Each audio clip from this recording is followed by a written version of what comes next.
What's up, y'all? Welcome back to another episode of Jet's Fishing Adventures.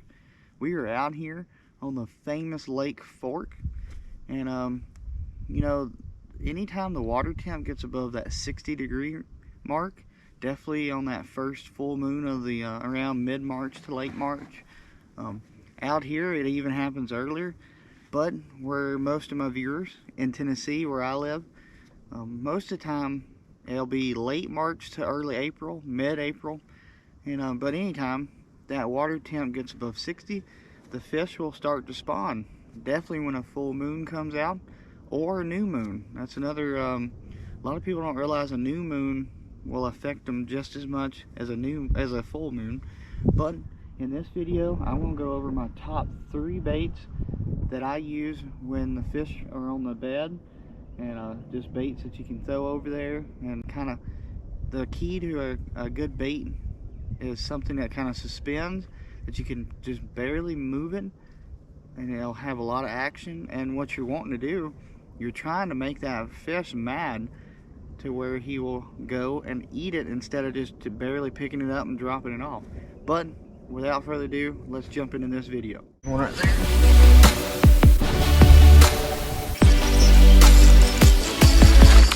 Okay, so before we talk about the baits, you need to know about how to catch a bedded fish.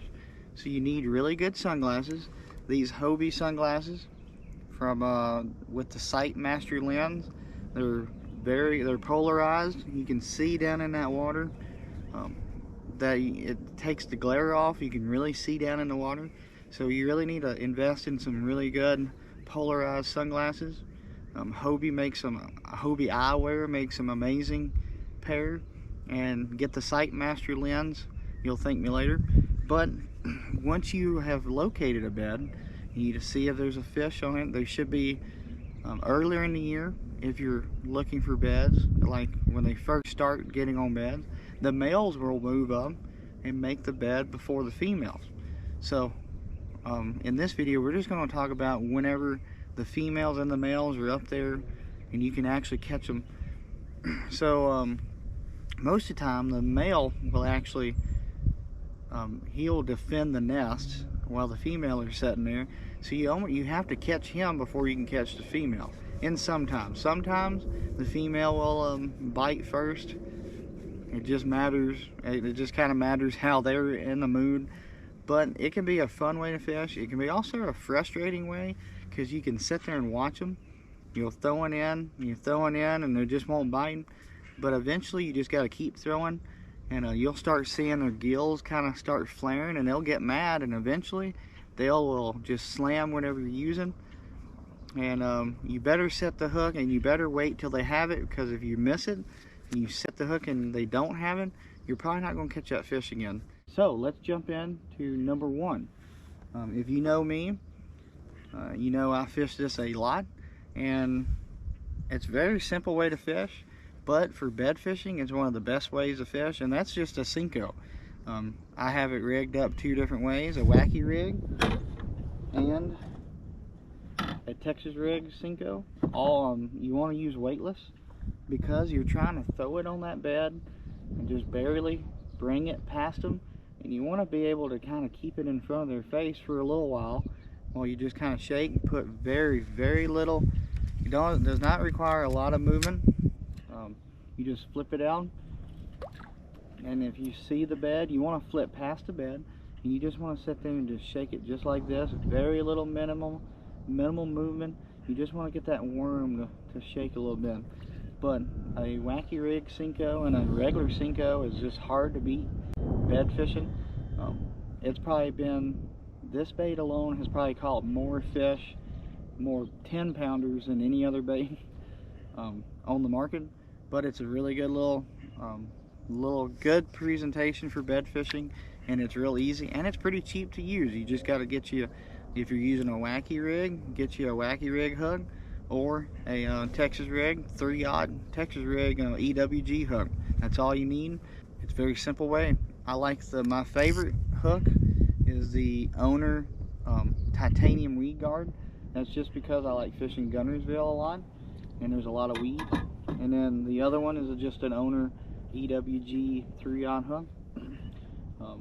Setup, you want like a 7-foot or 6'6" spinning reel, or if you have like a BFS setup, that's a good bait caster setup, or just a 7-foot.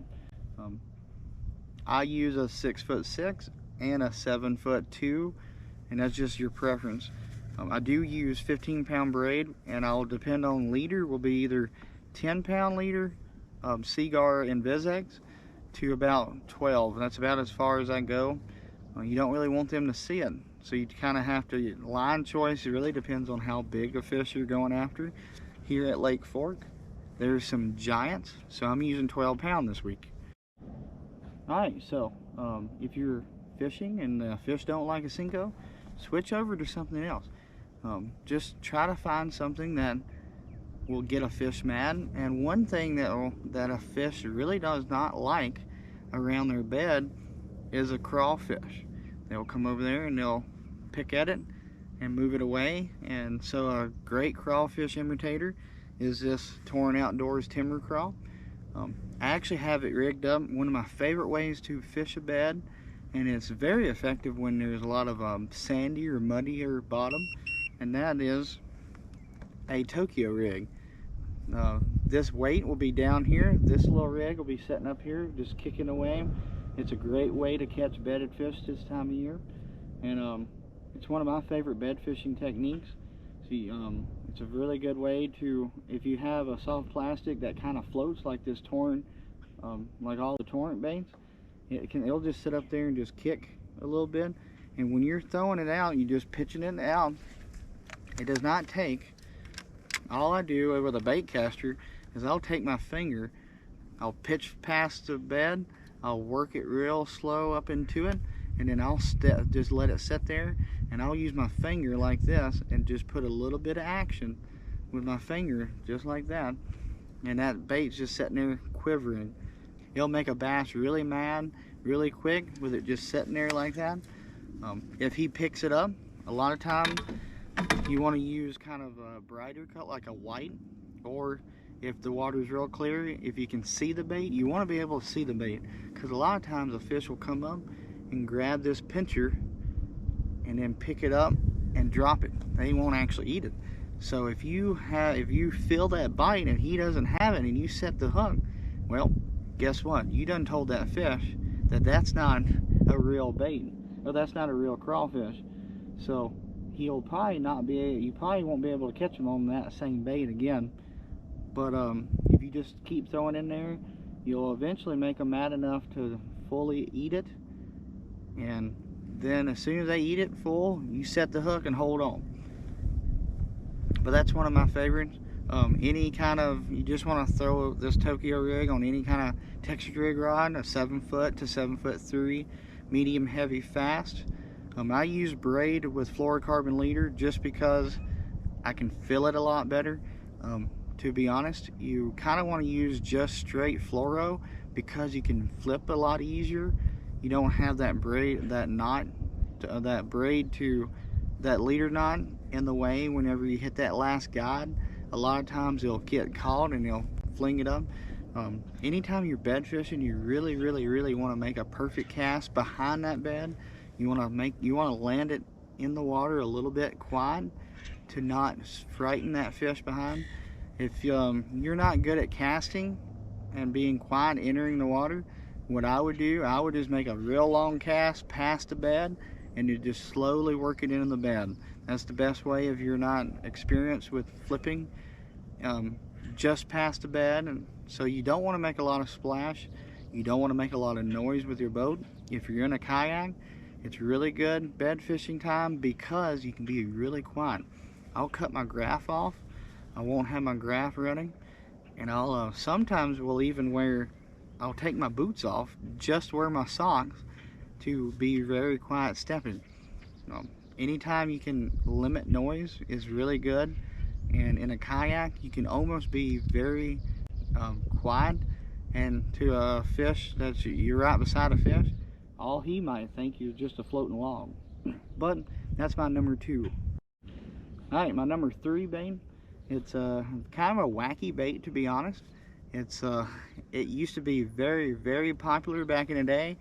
But now with the wacky rig, it's kind of gone, it's not a lot of people throwing it. But if you've been fishing for a little while, and you probably already know what I'm going to say, and that is a floating worm. This is a methylate, real bright color floating worm. You kind of want a very popular color is bubblegum. The reason why you want to use a very bright color like this is that you can see it real good. So when you throw it past the bed, all you do is you just work it back almost like a fluke. You almost walk the dog with this. You throw it out, you just kind of work it through that bed, and eventually you just keep casting. They'll eventually get mad. This bait right here is also a very good pre-spawn when they're in that kind of funky stage between the pre-spawn and spawn, that little transition. You can use this little worm around isolated cover, little patches of grass, throw it around that and just kind of work it back, and you catch a lot too. But that's just it's an old-fashioned way of fishing, and it's somewhat of a dying technique with all like wacky rig, or people fishing wacky rigs all the time now. And you can go behind people that's fishing wacky rigs, creature baits with this, and probably 8 out of 10, that fish haven't seen a floating worm. One of the good telltale signs that a floating worm is working is when you go in your local tackle shop and that weird color that you don't ever see any time of the year, nobody buying. If they're all sold out, you better get your pack of bubblegum worms or methylate like this one and go throw it around. It's a real simple technique. All you gotta do is get a worm hook, offset worm hook. I use a spinning rod just to be able to cast it a little further. If you have a BFS set up, or if you have a bait caster that you can throw a lot of good light stuff, use that. But throw it past the bed and just keep kind of working it back. How I do it is I throw it out, oh, not like that. I'll throw it out just like this, and then I'll just put little bitty shakes and while reeling the bait, and that worm just sits there and does like a little walking the dog just below the surface. Very good way to catch them this time of year, and it's kind of a quirky way. You're using bright colors. The main reason why you want to use bright colors is because you can see that bait when you're working it, and all of a sudden you don't see that bait again. Reel down, feel that weight, and set the hook. That's a good way. It's kind of a bite indicator. Well, that is my top 3 baits for bed fishing. Bed fishing can be really fun, like I said previous, but it can be frustrating. So don't feel bad if you go up on a bed fish, you start making casts and they just won't eat. This time of year, whenever the fish are on bed, everybody's fishing for them. So all these fish have probably seen everything that is on the market today. So don't feel bad if you're trying to catch them and they just won't. Bed fishing can be really fun, but it can take a long time to catch just one fish. You can spend 30 minutes to an hour on one fish trying to get it to bite. If you're a tournament angler, it's not a very good way to catch a limit quick, because it does take a long time. You can hero or zero a lot of times with bed fishing, but sometimes that's about the only way you can really catch some good ones. And that's probably one thing that I've been looking for out here at Lake Fork for the Bassmaster Kayak Series. But hopefully I can catch a few on bed and then catch some pre-spawn. So this video will be the last before the Bassmaster Kayak Series videos start rolling out. Hopefully you'll enjoy that content. Hopefully we get out here and catch some giants. But if you haven't already, go ahead and hit that subscribe button. Give this video a like if you enjoyed, and comment below what is your favorite bed fishing technique. I'm always open for ideas, and I love seeing what everybody else is throwing. So we will see y'all next week.